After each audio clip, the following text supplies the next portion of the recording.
Everyone, welcome to today's session. तो जैसा कि मैंने आपसे कहा था कि हम यहाँ पर सीटेट की कुछ क्लासेस यहाँ जरूर करेंगे, तो उसमें मैंने सीटेट साइंस के लिए आपको बोला था कि जो आपका सीटेट में पेपर 2 होता है, ठीक है, सीटेट का जो आपका पेपर 2 होता है, पेपर 2 में जो साइंस वाला पोर्शन है उसके आपको सॉल्यूशंस मैं प्रीवियस ईयर के कराती हुई चलूंगी और इसी में हमारे बहुत सारे कॉन्सेप्ट्स भी क्लियर हो जाएंगे। अगर आप कंप्लीट बैच लेना चाहते हैं तो आप हमारे अचीवर्स ऐप को डाउनलोड कर सकते हैं, वहां पर हमारा कंप्लीट बैच भी चल रहा है, रिकॉर्डेड है, वहां पर लाइव क्लासेस नहीं है लेकिन वहां पे रिकॉर्डेड आपको सब चीजें मिल जाएंगी। इसके अलावा हमने बहुत सारे वीडियोस जो हैं आपके मेंबर्स में भी डाल रखे हैं, तो मेंबर्स ओनली वीडियोस जो उसमें पड़े हुए हैं स्पेशली सब्जेक्ट पेडागोजी से रिलेटेड, वो आपके हमने यूटेट के टाइम पे भी करवाए थे और सेम ही आपका सीटेट में भी चलता है, वही वैसे ही क्वेश्चंस आपके आते हैं। तो अगर आप चाहें तो आप मेंबरशिप चैनल की लेकर वहां से भी आप उन वीडियो से काफी कुछ कवर कर सकते हैं। काफी सब्जेक्ट पेडागोजी के अलावा भी बहुत सारे हमने टॉपिक्स करा रखे हैं। चलिए आज हम स्टार्ट करते हैं अपना 2011 का सबसे पहला जो पेपर है साइंस सॉल्यूशंस, हम उसके करेंगे। केवल साइंस के आपके जो 30 क्वेश्चंस है उनके सॉल्यूशंस मैं यहाँ पर बताऊंगी, ठीक है। अब एक चीज ध्यान में रखिएगा, यहाँ पर जब मैंने पेपर लिया तो मुझे कहीं भी सीटेट का पेपर जो है ऑफिशियल साइट पर भी बाइलिंगुअल नहीं मिला, इंग्लिश में ही था। तो हिंदी का कहीं से मैंने जुगाड़ किया है, कहीं मुझे बुक वगैरह में मिला तो मैंने क्वेश्चंस जो है मैच करके लगा दिए, बट ऑप्शंस जो है यहाँ पर ऊपर नीचे हो रहे होंगे, हो सकता है इंग्लिश में जो ऑप्शंस हैं वो कहीं और हो और यहाँ हिंदी के ऑप्शंस कहीं और हो, ठीक है। तो मैं इंग्लिश में बताती हुई चलूंगी, आप प्लीज उसे मैच करके ही यहाँ पर देखिएगा, क्वेश्चन सेम है, ठीक है। कई बार लोग बीच में से वीडियो देखते हैं और फिर कहते हैं कि आपने आंसर गलत बताया है, तो मैं पहले से ही एक यहाँ पर आपको क्लियर कर दे रही हूँ। चलिए फर्स्ट क्वेश्चन है आपका, adding salt and sugar to food substances helps in preserving them for a longer duration. It is because excess salt and sugar plasmolize the microbial cells, cause rupturing of microbial cells, cause change in the shape of microbial cells या remove water from food। तो हम क्या करते हैं, कभी भी अचार sauces वगैरह बनाने हैं तो उसमें हम क्या करते हैं, सॉल्ट और शुगर डाल देते हैं, ठीक है। तो इससे क्या होता है, वो लंबे समय तक हम उसको क्या कर सकते हैं, प्रिजर्व करके रख सकते हैं। तो इसका रीजन क्या है, क्योंकि उसकी वजह से जो आपकी सेल्स हैं वो प्लाज्मोलाइज हो जाती है। अब ये प्लाज्मोलाइज जो हो जा रही है इसका मतलब क्या है, प्लाज्मोलिसिस क्या होता है, देखो जो आपकी नॉर्मल प्लांट सेल होती है हम जानते हैं कि उसमें 2 लेयर्स होती है, ठीक है। एनिमल सेल में सेल वॉल नहीं होती, प्लांट सेल में सेल वॉल भी प्रेजेंट होती है। तो वैसे तो आपका सेल कैसे बना होता है, सबसे बाहर होती है प्लाज्मा मेम्ब्रेन, ठीक है, प्लाज्मा मेम्ब्रेन, इसके अंदर एक फ्लूइड भरा होता है जिसे हम क्या कहते हैं, साइटोप्लाज्म, ठीक है, साइटोप्लाज्म कहा जाता है इसे, कोशिका द्रव्य। और यहां पर एक बीच में क्या होता है आपका न्यूक्लियस, जिसे हम क्या कहते हैं, केंद्रक कहते हैं, ठीक है।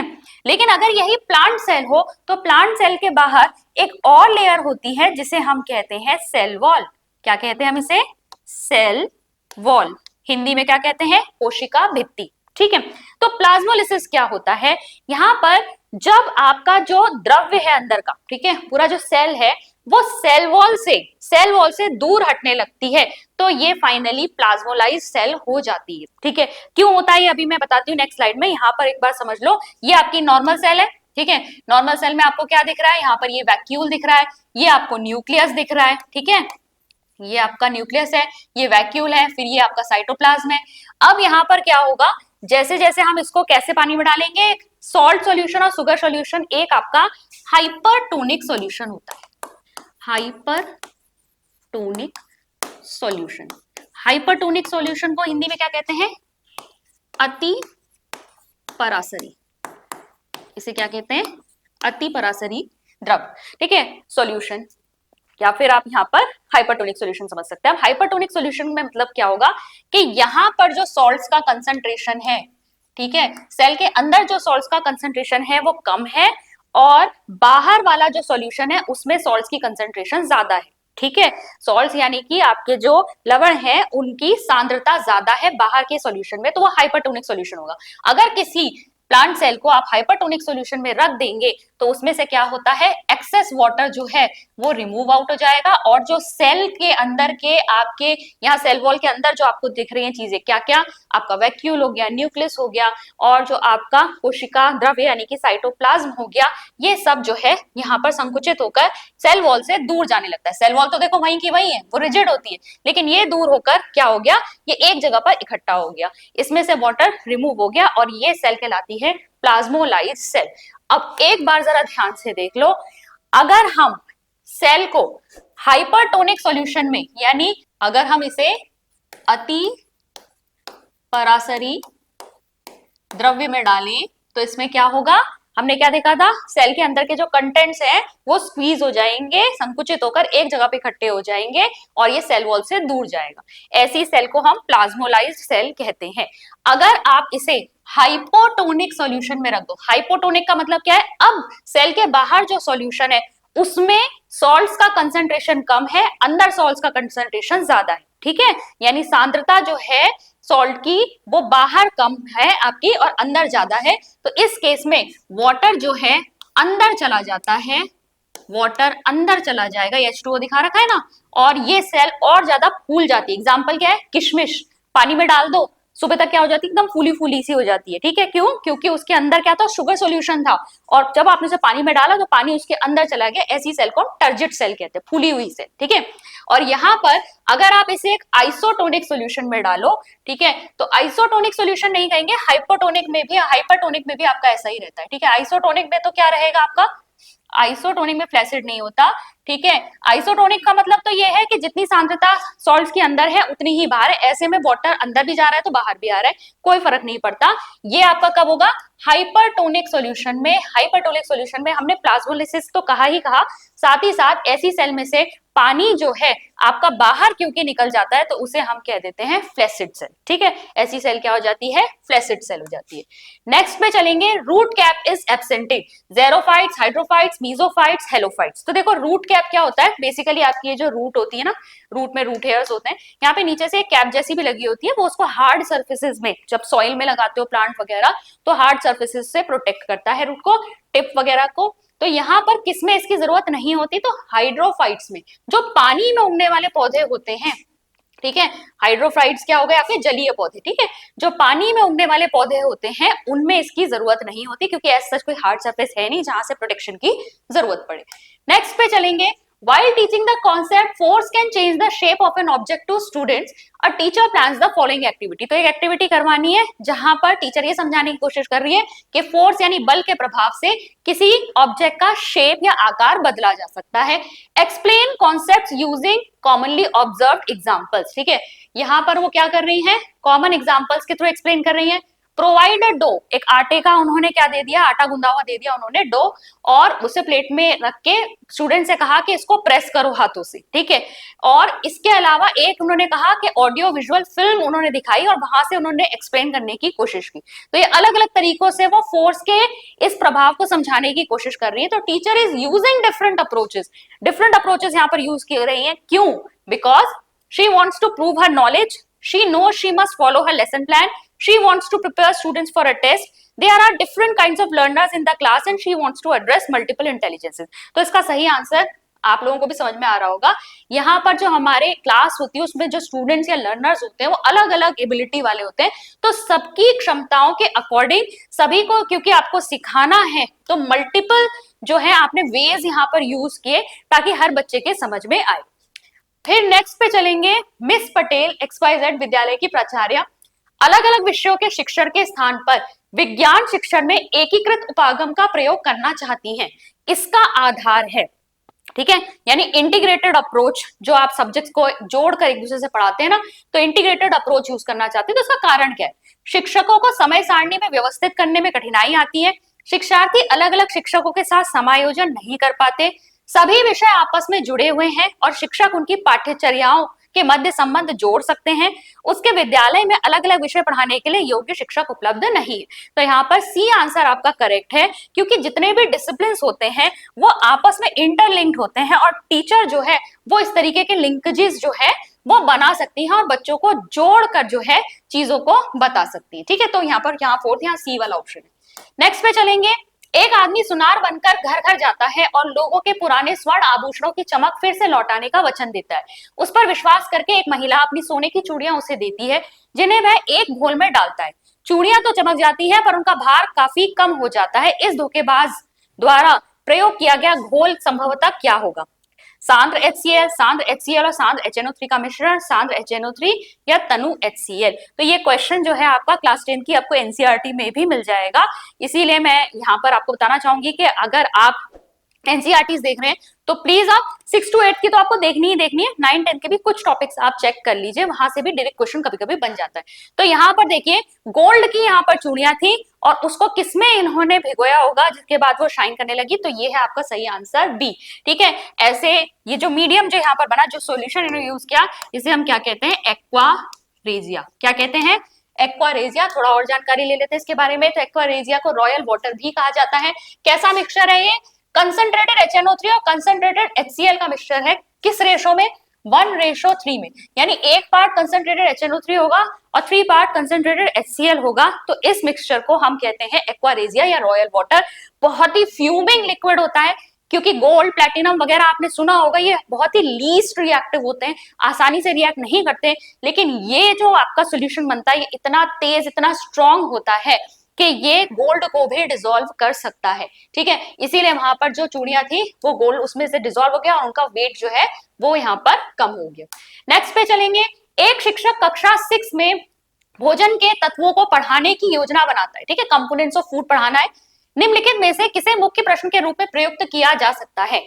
आपकी माँ विविधतापूर्ण भोज्य पदार्थ वाला भोजन क्यों देती है। क्या आपकी माँ प्रतिदिन दोपहर को एक ही तरह के भोज्य पदार्थ तैयार करती हैं। क्या आप प्रतिदिन दोपहर के भोजन के सभी भोज्य पदार्थों को खाते हैं। उन भोज्य पदार्थों की सूची बनाइए जिन्हें आपकी माँ आपको दोपहर में भोजन में परोसती है। तो देखिए क्वेश्चंस तो सभी अच्छे लग रहे हैं, लेकिन यहाँ पर बहुत ज्यादा जो थिंकिंग जो बच्चे की डेवलप करेगा वो है आपका ए वाला प्रश्न। क्या आपकी माँ विविधतापूर्ण भोजन पदार्थ वो वाला भोजन क्यों देती है। जब हम वाई पूछ रहे हैं, ठीक है, तो यहाँ बच्चे की क्रिटिकल थिंकिंग यहाँ डेवलप हो रही है। तो यहाँ पर जो आपका क्वेश्चन होगा, why does your mother serve you a meal with a variety of food. आपको वैरायटी ऑफ फूड तो मिलती है अपने खाने में, लेकिन क्यों देते हैं। तो इसमें हम कंपोनेंट्स ऑफ फूड फिर यहाँ से कंटिन्यू कर सकते हैं। नेक्स्ट है, जब एक लोहे की कील को कॉपर सल्फेट के विलयन में डुबाया जाता है तो धीरे धीरे कॉपर सल्फेट के विलयन का रंग हल्का पड़ जाता है और लोहे की कील पर भूरे रंग की परत जम जाती है। उदाहरण है विघटन, द्विस्थापन अभिक्रिया, विस्थापन और रिडॉक्स संयोजन अभिक्रिया। तो ये आपकी विस्थापन और रिडॉक्स अभिक्रिया है। अभिक्रिया में लिख देती हूँ, यहाँ पर Fe प्लस कॉपर सल्फेट यानी कि CuSO4 की रिएक्शन हो रही है किसके साथ। तो यहाँ पर देखो, ऐसी रिएक्शन में जो हायर रिएक्टिव मेटल होता है, ठीक है, जो अधिक आपका प्रक्रियाशील जो आपका मेटल है, धातु है, वो आपके लेस रिएक्टिव मेटल को डिस्प्लेस कर देता है और खुद उसके साथ यहाँ पर क्या बना लेगा, यहाँ पे कंपाउंड बना लेगा। जैसे कि Fe के साथ यहाँ पर FeSO4 आया तो FeSO4 प्लस Cu को अलग कर देगा। ठीक है, तो एक तो यहाँ पर आप देख सकते हैं ये क्या है, विस्थापन अभिक्रिया हो गई, जहाँ higher reactive metal lower reactive metal को डिस्प्लेस करता है, विस्थापित कर देता है। इसने इसे यहाँ से विस्थापित किया, खुद बना लिया कंपाउंड, तो कॉपर अलग हो गया, ये डिस्प्लेसमेंट है। अब रिडॉक्स कैसे है, देखो यहाँ पर Fe की ऑक्सीडेशन स्टेट क्या है, 0। कॉपर की क्या है, यहाँ पर कॉपर कौन सी स्टेट में है, 2+ स्टेट में। SO4 क्या होता है, 2 नेगेटिव होता है, ये आप लोगों ने 9th में देख रखा होगा। कॉपर क्या होता है, 2+ होता है, तभी तो वैलेंसी सेटिस्फाई करके यहाँ पर क्या होता है, CuSO4 बनता है। ठीक है, तो यहाँ पर ये 2+ से 0 में आ गया। ठीक है, और यहाँ पर क्या हुआ, यहाँ Fe से Fe 2+ में भी आ गया, ऑक्सीडेशन भी हो रहा है, रिडक्शन भी हो रहा है, तो ये एक रिडॉक्स रिएक्शन है। नेक्स्ट पे चलेंगे, घाव पर फिटकरी लगाने से रक्तस्राव रुक जाता है क्योंकि। अब देखो एलम अगर आप घाव पे लगा लोगे थोड़ी सी, तो यहाँ पर जो आपका वुंड में से ब्लीडिंग है वो रुक जाएगी। ऐसा क्यों होता है, wound is plugged by the alum chuck, alum coagulates the blood and forms a clot, alum reduces the temperature near the wound, alum is an antiseptic। तो देखिए ये क्या करता है, ये coagulation कर देता है, ठीक है, ब्लड का coagulation कर देता है, उसके बाद एक क्लॉट जैसा, थक्का जैसा रक्त का बन जाता है। ये है आपका सही आंसर। ठीक है, आंसर नंबर 2 है यहाँ पर। एक बार यहाँ चेक कर लीजिए, बहुत ज्यादा डीप में यहाँ आपसे वैसे पूछेंगे नहीं, पर फिर भी आप जानना चाहते हैं तो एलम जो है उसमें Al3 यानी एल्यूमिनियम 3+ आयंस होती हैं, और प्रोटीन जो होता है ना ब्लड में, क्या है, हीम, क्या है आपका हीमोग्लोबिन जो है वो एक प्रोटीन का बना हुआ है। ठीक है, तो यहाँ पर जो प्रोटीन है आपका वो नेगेटिवली चार्ज होता है, जिसको ये क्या कर देता है, प्लस माइनस जो है ये न्यूट्रलाइज कर देते हैं। वहां पर आपका कोगुलेशन स्टार्ट हो जाता है और थक्का जैसा बन जाता है, जिसकी वजह से फर्दर ब्लीडिंग नहीं होती। आमतौर पे हल्का फुल्का कट वगैरह लग जाए शेप वेव करते वक्त तो ये एलम वगैरह फिटकरी लगा ली जाती है। नेक्स्ट पे आएंगे, निम्न में से किसका आकलन हो सकता है जब गीता मनुष्य को में पोषण विषय को केवल बहुविकल्पीय प्रश्नों द्वारा मूल्यांकन कर रही है। तो सिर्फ एमसीक्यूज देकर यहाँ पर कौन सा टॉपिक, न्यूट्रिशन इन ह्यूमंस को यहाँ चेक किया जा रहा है। तो यहाँ पर क्या एसेस किया जा सकता है, भोजन संबंधी आदतों से जुड़ी गलत अवधारणाएं, शिक्षार्थियों के ज्ञान का प्रयोग करके रोल प्ले तैयार करके प्रार्थना सभा में प्रस्तुत करने की क्षमता, एमसीक्यू से तो ये नहीं होगी। भोज अवयवों के महत्व को समझने की शिक्षार्थियों की क्षमता व उस पर एक लंबा निबंध लिखने की क्षमता, एमसीक्यू से ये भी नहीं होगा। भोज्य पदार्थों को वर्गीकृत करने व पोस्टर बनाने के लिए विश्लेषण क्षमता, ये भी नहीं होगा। आंसर आपका फर्स्ट वाला ही सही है। यहाँ पर मिसकॉन्सेप्शंस क्या है, ठीक है, क्या क्या बच्चों के मन में भ्रांतियां हैं फूड हैबिट्स को लेकर या क्या गलत कॉन्सेप्ट बने हुए हैं, उनको आप चेक कर सकते हैं एमसीक्यूज के द्वारा। फिर देखिए, गति के निम्न उदाहरणों में से किसमें तय की गई दूरी और विस्थापन के परिमाण बराबर होते हैं, यानी डिस्टेंस और डिस्प्लेसमेंट कब इक्वल होते हैं वो आपको बताना है। अब देखो, डिस्टेंस और डिस्प्लेसमेंट आपको पता होना चाहिए। जैसे कि ये एक जगह है ए, घर है, और ये एक जगह है स्कूल, ठीक है, बी।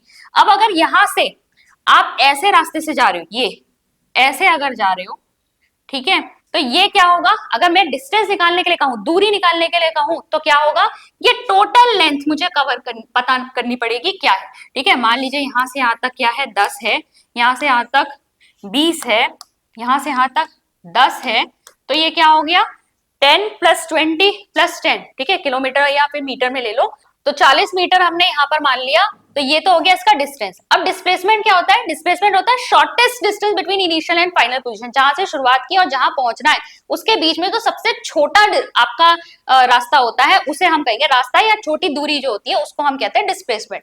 तो यहां से यहां तक का शॉर्टेस्ट डिस्टेंस क्या है, ये, और यहां से यहां तक की दूरी कितनी हुई, जो हमने ये मान रखी है ना, ये 20, तो ये 20 हुई केवल, ठीक है।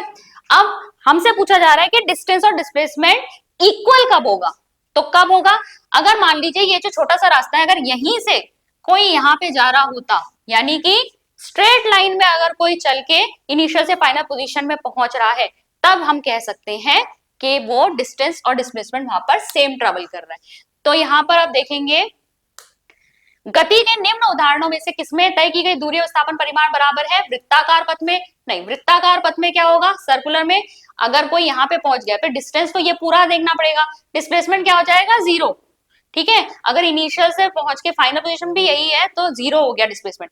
डोलन करता हुआ ढोलक, यानी कि जो आपका पेंडुलम होता है, ठीक है, पेंडुलम में भी क्या होता है, आपका डिस्टेंस और डिस्प्लेसमेंट अलग होता है। सूर्य के इर्द गिर्द घूमती हुई पृथ्वी, वो सर्कुलर वाला एग्जांपल हो जाएगा, पाथ तो सर्कुलर ही है।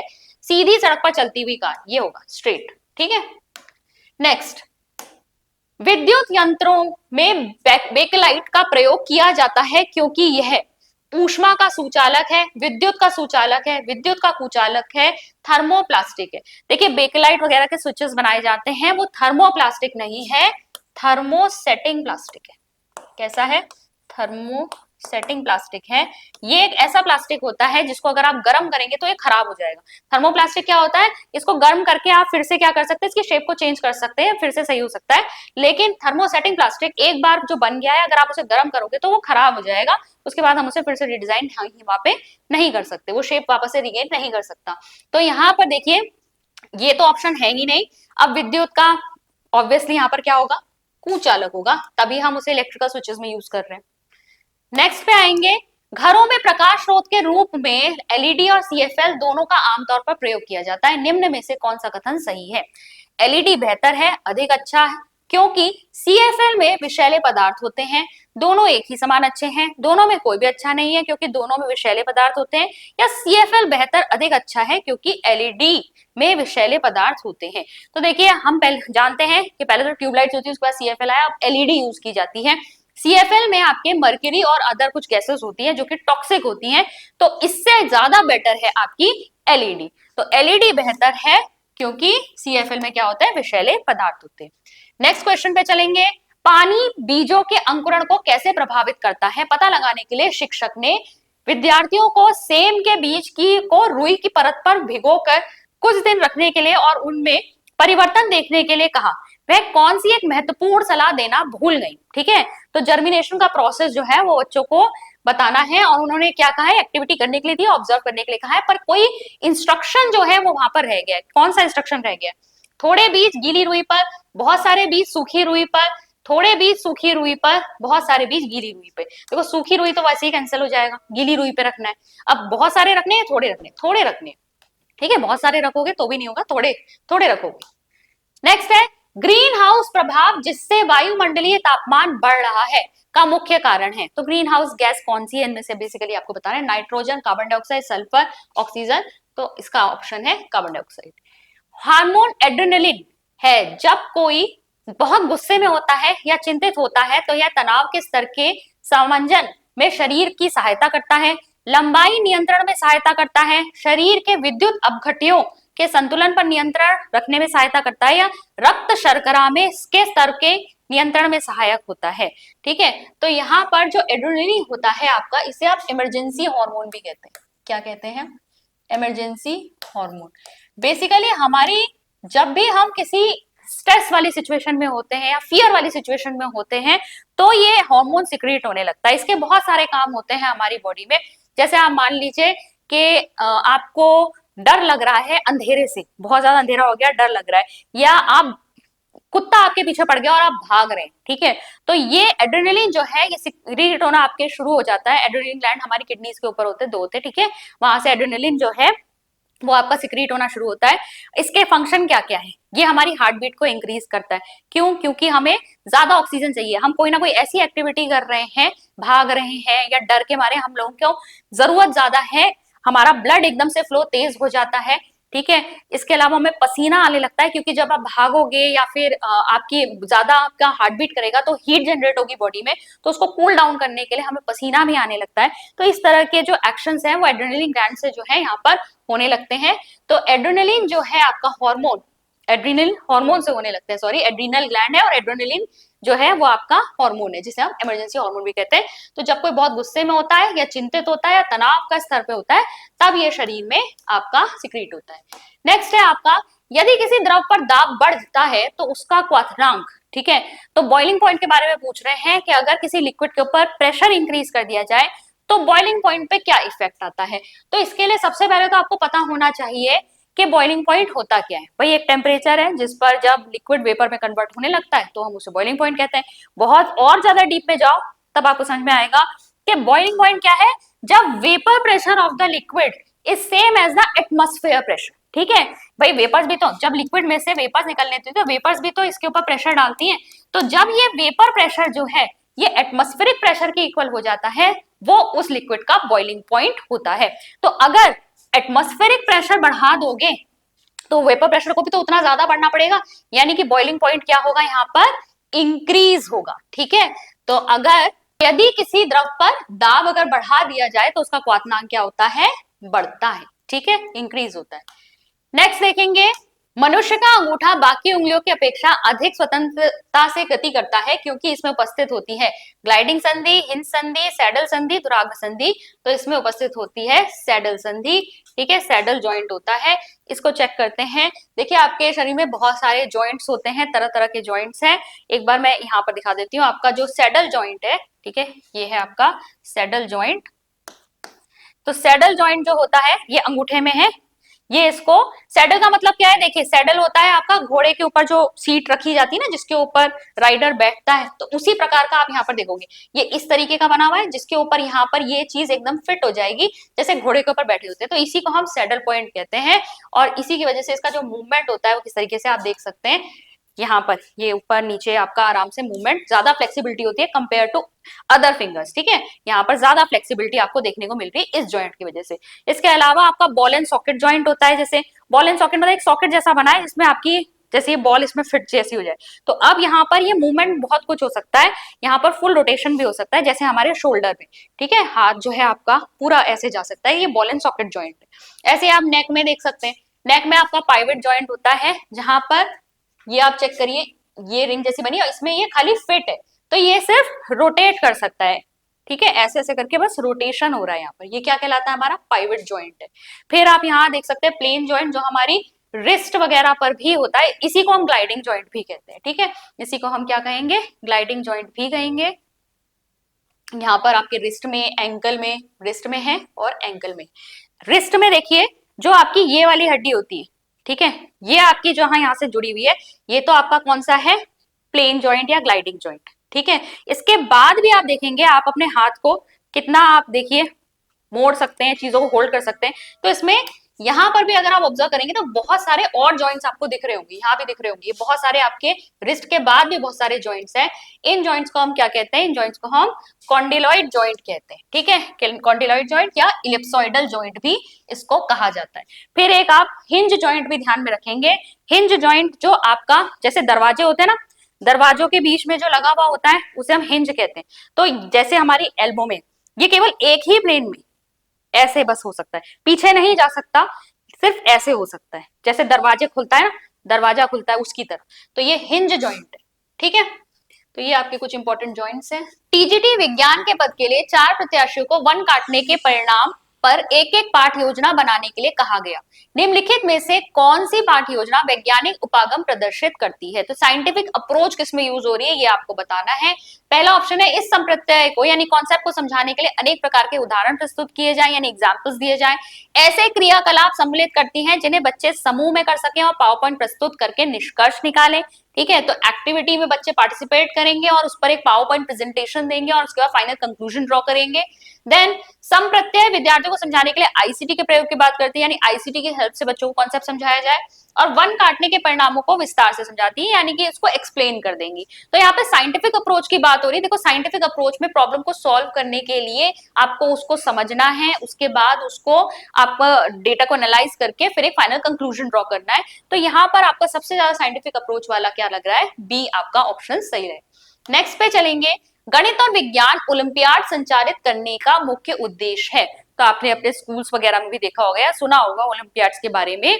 विद्यार्थियों को उनकी योग्यताओं के अनुसार मूल्यांकन करना, व्यावसायिक परीक्षाओं में विद्यार्थियों को उच्च अंक प्राप्त करने में सहायता करना, उनके विद्यार्थियों के परिणामों पर विद्यालयों का आकलन करना है, सृजनात्मक का प्रायोगिकरण को प्रोत्साहित करके विषय में निपुणता को बढ़ावा देना। तो ओलंपियाड जो होता है सब्जेक्ट स्पेसिफिक अलग अलग होते हैं और उसमें डीपर नॉलेज जो है वो पूछी जाती है। तो यहाँ पे सही ऑप्शन क्या होगा, आपका सही ऑप्शन होगा कि हम सृजनात्मक और प्रायोगिक यानी एक्सीलेंस प्रमोट करेंगे उस सब्जेक्ट पे बाय क्रिएटिविटी एंड एक्सपेरिमेंटेशन को नर्चर करके, उसका पोषण करके।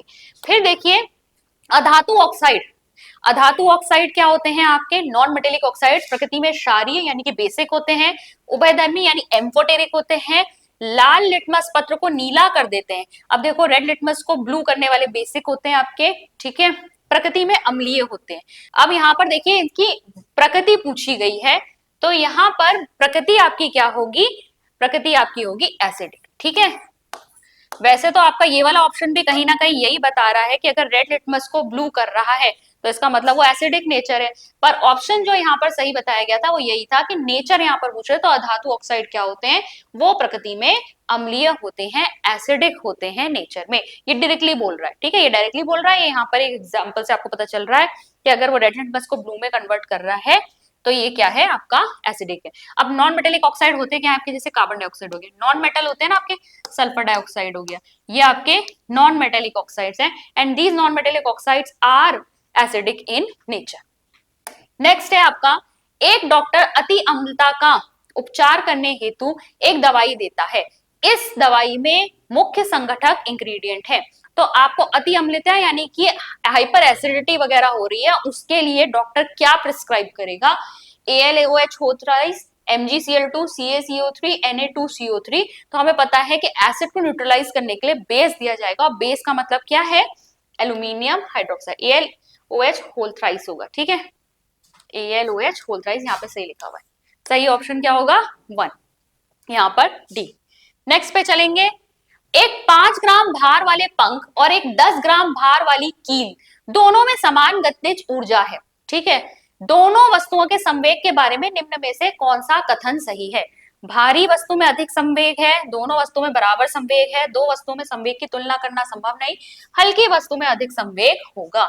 तो देखिए एक 5 ग्राम का हमें फेदर दे रखा है। ठीक है, 5 ग्राम का क्या है, फेदर है, और 10 ग्राम का इन्होंने क्या बताया है, 10 ग्राम का इन्होंने बताया है नेल, ठीक है, एक 10 ग्राम की कील है, और ये कह रहे हैं इसकी गतिज ऊर्जा यानी जो काइनेटिक एनर्जी है दोनों की वो सेम है।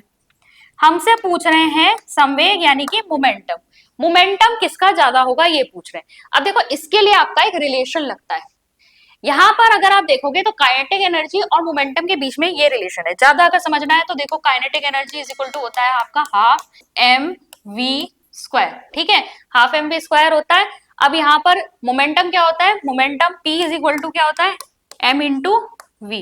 यहाँ पर क्या करो, यहाँ पर m से मल्टीप्लाई और डिवाइड कर दो, क्या हो जाएगा, half m square v square upon m। अब ये m स्क्वायर वी स्क्वायर क्या बन जाएगा, ये बन जाएगा आपका P, तो P स्क्वायर अपॉन 2m। यहां से ये रिलेशन निकल के आया, मैं आपको रिलेशन बता रही हूँ कहां से आया है। तो काइनेटिक एनर्जी और इसका रिलेशनशिप ये है। अब 2m को इधर भेजो तो ये क्या आ गया, P is equal to under root 2m के, यानी कि हाँ मोमेंटम और मास में डायरेक्ट प्रोपोर्शनलिटी है। मास जिसका ज्यादा होगा, काइनेटिक एनर्जी तो सेम बताई रखी है उन्होंने कहा भी काइनेटिक एनर्जी सेम है, तो मास जिसका ज्यादा होगा उसका मोमेंटम भी यानी कि संवेग भी ज्यादा होगा। तो यहाँ पर आपका सही आंसर क्या है, भारी वस्तु में अधिक संवेग होगा। नेक्स्ट पे चलेंगे, खाद्य पदार्थों के डिब्बों की आंतरिक सतह टिन से आपकी पेंट होती है, ना कि जस्ते से, क्योंकि जस्ता टिन से अधिक क्रियाशील होता है, जस्ते का गलनांक टिन से अधिक होता है, जस्ता टिन से कम क्रियाशील होता है, जस्ता टिन से महंगा होता है। तो देखिए अगर आपको रिएक्टिविटी सीरीज पता है तो आप जानते होंगे कि जिंक जो है वो टिन से ज्यादा रिएक्टिव है, इसीलिए जो आपके फूड कैंस है उनकी कोटिंग अंदर जिंक से नहीं करके टिन से करते हैं, because it is less reactive. ये आपकी रिएक्टिविटी सीरीज है, यहाँ देखो जिंक है which is more reactive than tin, ठीक है।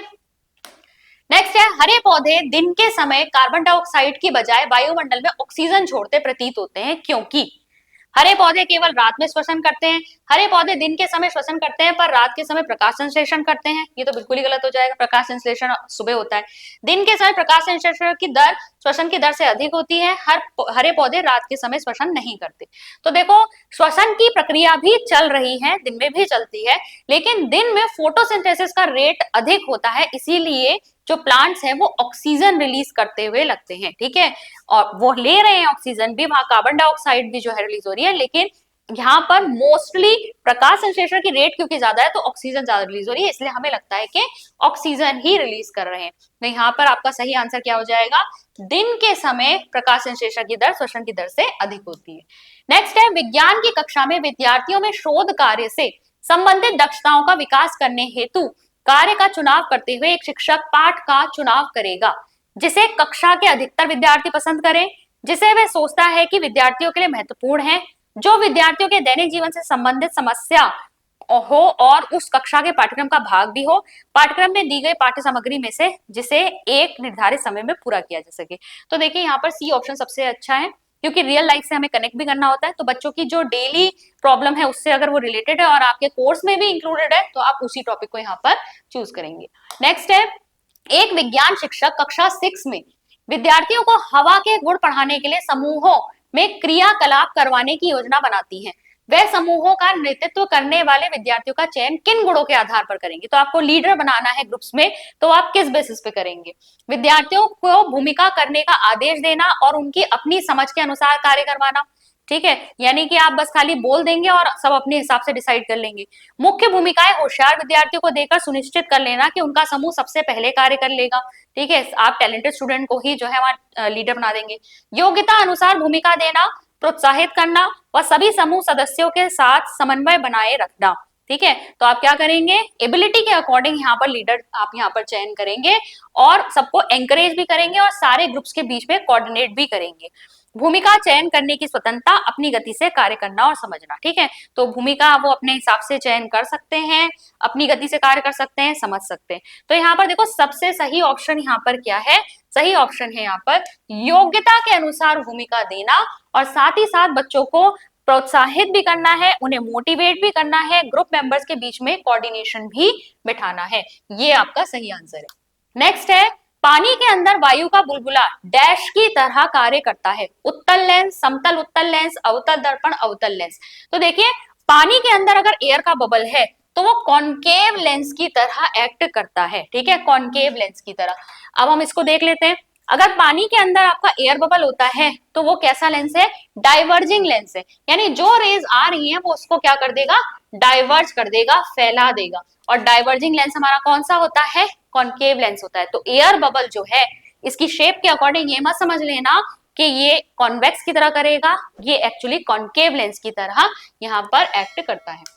नेक्स्ट है, अधिकतर शिक्षा बोर्ड ने पशुओं के विच्छेदन पर प्रतिबंध लगाया है, क्योंकि तो जो डाइसेक्शन है उसको बैन कर दिया गया है बहुत सारे बोर्ड्स में। क्यों, animals are no longer available for dissection, animals available ही नहीं है डाइसेक्शन के लिए। Procuring animals has become expensive, अब यहाँ पर महंगाई बहुत बढ़ गई है, उनको मतलब सहेज के रखना एनिमल्स को डाइसेक्शन के लिए ये बहुत महंगा हो गया है। There is a need to sensitize students to prevention of cruelty to animals. बच्चों को आपको संवेदनशील बनाना है कि जानवरों के प्रति उन्हें क्रूरता नहीं करनी है। They may spread new diseases, उनसे नई बीमारियां हो सकती हैं। तो मेनली आपका आंसर क्या होगा, सेंसिटाइज करना। बच्चों को क्या करना है, आपको संवेदनशील बनाना है कि बच्चे जो है जानवरों के प्रति किसी प्रकार की क्रूरता ना करें। पौधों की चालनी नालिका यानी साइड ट्यूब्स, कोशिकाओं और स्तनधारियों की लाल रक्त कोशिकाओं यानी कि आपकी आरबीसीज की संरचना में एक विशेष समानता है, ठीक है। तो आपकी जो आरबीसीज होती है और प्लांट्स में जो आपकी साइड ट्यूब सेल्स होती हैं, इन दोनों में ही क्या आपको कॉमन चीज मिलेगी, हरित लवक की अनुपस्थिति, ठीक है, कोशिका भित्ति की अनुपस्थिति, absence of nucleus, absence of chloroplast, absence of cell wall, presence of haemoglobin. देखो हीमोग्लोबिन तो हो ही नहीं सकता प्लांट सेल में, और सेल वॉल जो है आपकी साइड ट्यूब्स में भी होगी। यहाँ पर आपका सही आंसर है एब्सेंस ऑफ न्यूक्लियस, ठीक है, दोनों में ही यहाँ पर केंद्रक अनुपस्थित होता है। नेक्स्ट है, सल्फ्यूरिक अम्ल को तनु बनाने के लिए अम्ल को पानी में डालने की सलाह दी जाती है, क्योंकि तो अगर आपको H2SO4 को डाइल्यूट करना है तो यहाँ पर एसिड को वाटर में डालते हैं, वो भी drop by drop constant stirring के साथ। क्यों ऐसा कहते हैं, अम्ल कांच के बर्तन को तोड़ सकता है, अम्ल को तनु बनाने की प्रक्रिया अत्यधिक ऊष्माक्षेपी यानी एक्सोथर्मिक होती है, अम्ल को तनु बनाने की प्रक्रिया अत्यधिक ऊष्माशोषी यानी एंडोथर्मिक होती है, अम्ल का पानी की ओर गहरा आकर्षण होता है। तो देखिए एसिड को जब हम डाइल्यूट करते हैं तो ये प्रोसेस एक्सोथर्मिक यानी बहुत ज्यादा हीट इवॉल्व होती है इसमें, और जब हीट इवॉल्व होगी, अगर आपने एकदम से उसमें पानी डाल दिया अगर एसिड में, तो बहुत हीट इवॉल्व होगी, एकदम से बीकर बर्स्ट हो सकता है। तो इसीलिए क्या किया जाता है, यहाँ पर धीरे धीरे सल्फ्यूरिक एसिड को पानी में धीरे धीरे डाला जाता है। तो यहाँ पर dilution of acid is highly exothermic, ऊष्माक्षेपी होता है। तो ये थे हमारे 30 क्वेश्चंस जो आपका 2011 का पेपर था उसमें से हमने किए। बीच बीच में मैं आपको साइंस के टॉपिक्स भी क्लियर करती हुई चल रही हूँ, जिससे कि आपके कॉन्सेप्ट अगर कहीं कहीं पे क्लियर नहीं है तो वो आपको समझ में आए, और साथ ही साथ आपको समझ में आए कि उस कॉन्सेप्ट से क्वेश्चन कैसे पूछा जा रहा है। ऑब्वियसली जैसे जैसे हम आगे बढ़ते जाएंगे यहाँ पर क्वेश्चन की डिफिकल्टी लेवल इंक्रीज ही होगी, क्योंकि सीटेट का सिलेबस जो है वो बदला नहीं है, लेकिन हाँ क्वेश्चंस की डिफिकल्टी लेवल, उनका क्वेश्चन पूछने का तरीका, कॉन्सेप्चुअलिटी को और ज्यादा जांचने का जो तरीका है वो बढ़ता ही जा रहा है। तो आई होप आपको ये सीरीज पसंद आएगी। अगर आप इस सीरीज के बारे में अपने कमेंट्स देना चाहते हैं या मैं क्या और एडिशन इसमें लेकर आऊं, प्लीज अपने कमेंट के माध्यम से हमें जरूर जरूर बताइएगा। आपके कमेंट से हमें मोटिवेशन मिलता है और आगे के क्या वीडियोस लेकर आने हैं उसके लिए हमको आइडियाज भी आते हैं। अगर आपको ये सीरीज पसंद आ रही है इसे लाइक दीजिएगा, चैनल को अभी तक सब्सक्राइब नहीं किया है तो इसे सब्सक्राइब जरूर कर लेना और बेल आइकन को टैप कर लेना, जिससे हमारे सभी नए वीडियोस की नोटिफिकेशन आपको टाइम से मिलते रहे। मैं मिलती हूँ आपसे नेक्स्ट लेक्चर में। Thank you.